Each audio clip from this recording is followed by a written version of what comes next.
महागठबंधन की जब से सरकार बनी है इसके बाद से महागठबंधन यानी कि सभी 7 पार्टियों जैसे कि जदयू, आरजेडी, कांग्रेस, माले, हम, सीपीआई, सीपीएम की बैठक नहीं हुई है। रैली, प्रेस कॉन्फ्रेंस या विधायक दल की बैठक की बात यहां नहीं हो रही है।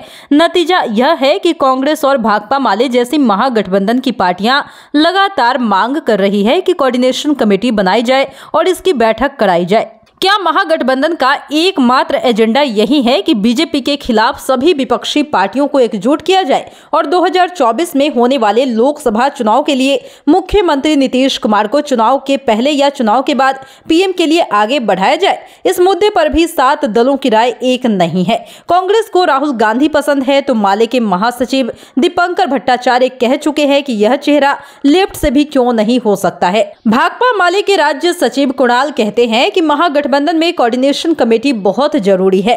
अगर यह नहीं बना सकते तो रेगुलर बैठक महागठबंधन की पार्टियों की होनी चाहिए। ऐसी कोई बैठक पार्टी लेवल पर अब तक नहीं हुई है। माले सरकार के काम करने के तौर तरीकों पर कई बार सवाल उठा चुकी है। माले कह चुकी है कि अफसरशाही पर बीजेपी का असर अभी भी है। छात्रों और किसानों पर हुए लाठीचार्ज का विरोध भी माले कर चुकी है। जहरीली शराब पीने से लोगों की हुई मौत मामले में परिजनों को मुआवजे के सवाल पर माले और कांग्रेस की राय जदयू सुप्रीमो नीतीश कुमार की राय से अलग दिख चुकी है। अब तो राष्ट्रीय मानवाधिकार आयोग ने 3-3 लाख रुपए मुआवजा देने का निर्देश राज्य सरकार को दे दिया है। कांग्रेस के प्रदेश प्रवक्ता असीत नाथ तिवारी कहते हैं कि कोऑर्डिनेशन कमेटी नहीं बनने से सरकार में शामिल महागठबंधन के तमाम दलों के एक राय किसी मुद्दे पर कैसे हो, इसका कोई समुचित मंच नहीं है। आपसी कोऑर्डिनेशन के बिना 7 अलग अलग दलों के बीच सहमति बनना कैसे संभव हो सकता है? सरकार में शामिल 1-2 बड़े दल ये मानकर न चले कि उनके नेता जो फैसला लेंगे उससे सहमति सबकी मंजूर होगी। असीत आगे कहते हैं कि इसको लेकर बातचीत चल रही है।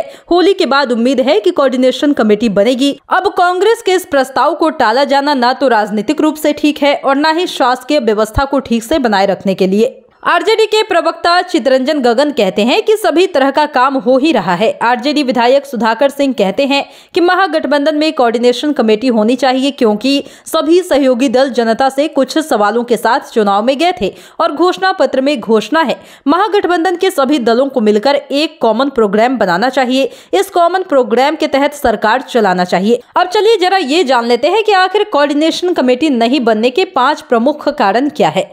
पहला कि नीतीश कुमार अपने तरीके से शासन करने वाले नेता हैं। उनकी सरकार वन मैन शो वाली होती है। ज्यादातर राज्यों के मुख्यमंत्री ऐसा ही करते हैं। दूसरे नंबर की बात करें तो आरजेडी की नजर मुख्यमंत्री की कुर्सी पर है, बाकी जगह कम है।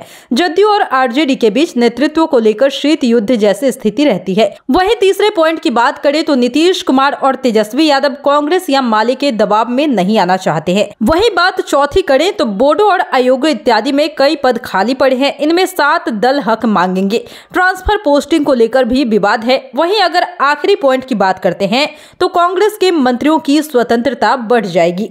दीक्षांत एडुटेक लाया है दीक्षांत ई लर्निंग ऐप। बने दीक्षांत का चैनल पार्टनर और अर्न करें लाखों रुपए प्रति महीने। चैनल पार्टनर बनने के लिए विजिट करें www.दीक्षांत.com। दीक्षांत एडुटेक लाया है दीक्षांत डिजिटल क्लास। दीक्षांत डिजिटल क्लास का उपयोग कर छात्र बना सकते हैं पढ़ाई को बेहद आसान और मजेदार। दीक्षांत डिजिटल क्लास को स्कूल में बैठकर देखना है तो पेन ड्राइव और स्मार्ट टीवी बनेगा सही माध्यम। चलिए अब ये भी जानते हैं कि दीक्षांत डिजिटल क्लास का फी स्ट्रक्चर क्या होगा। नर्सरी से लेकर यूकेजी के लिए 7,000, नर्सरी से लेकर दूसरी कक्षा के लिए 12,000, नर्सरी से लेकर 5वीं तक के लिए 18,000, नर्सरी से लेकर 8वीं तक के लिए 24,000, नर्सरी से लेकर 10वीं तक के लिए 30,000।